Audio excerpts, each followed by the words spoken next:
Yo te he dicho algo que te haya sentado mal delante de tus empleadas. Mi forma de hablar es esta, soy directa. Sos más de ir a tu bola que directa, ¿no? Pues no lo sé, dímelo tú.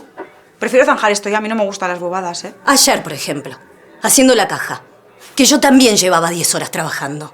A ver, pero es que yo, mientras estaba limpiando los putos ingleses... Pero los putos ingleses no se largaban, sí. Y vos limpiabas, que sí. Pero es que esto es así. Hay días que son más de estrés y nos vamos más tarde.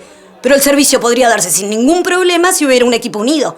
Pero vos no. Vos me discutís todo. Vas a tu bola. Ya, claro, porque yo no sirvo mesas, ni limpio, ni nada, ¿no?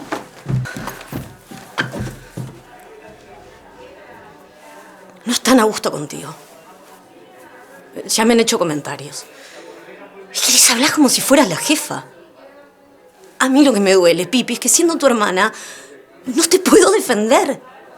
Mira, hoy yo solita, 57 comidas. A ver quién me sigue el ritmo. Porque he sacado más mesas que ninguna y con diferencia. Y me mosqueo, pues mira, porque no fumo. Mira tú qué tontería. Como no fumo, yo no tengo el mismo derecho que vosotras a irme en medio del servicio a desestresarme.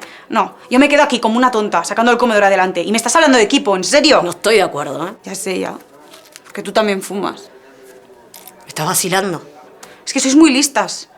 Y a última hora encima os ponéis a hacer el imbécil, que se nos alarga un montón el cierre, ¿sí o no? ¿Y? Tata, a mí eso a las 2 de la mañana me hace perder el metro. Me tengo que volver sola. Es una putada. Es que ¿cómo no me va a mosquear si estáis todo el día de risas? Te vas antes. Fregas el piso y te vas. Pipi, los días que salimos más tarde te llevo yo.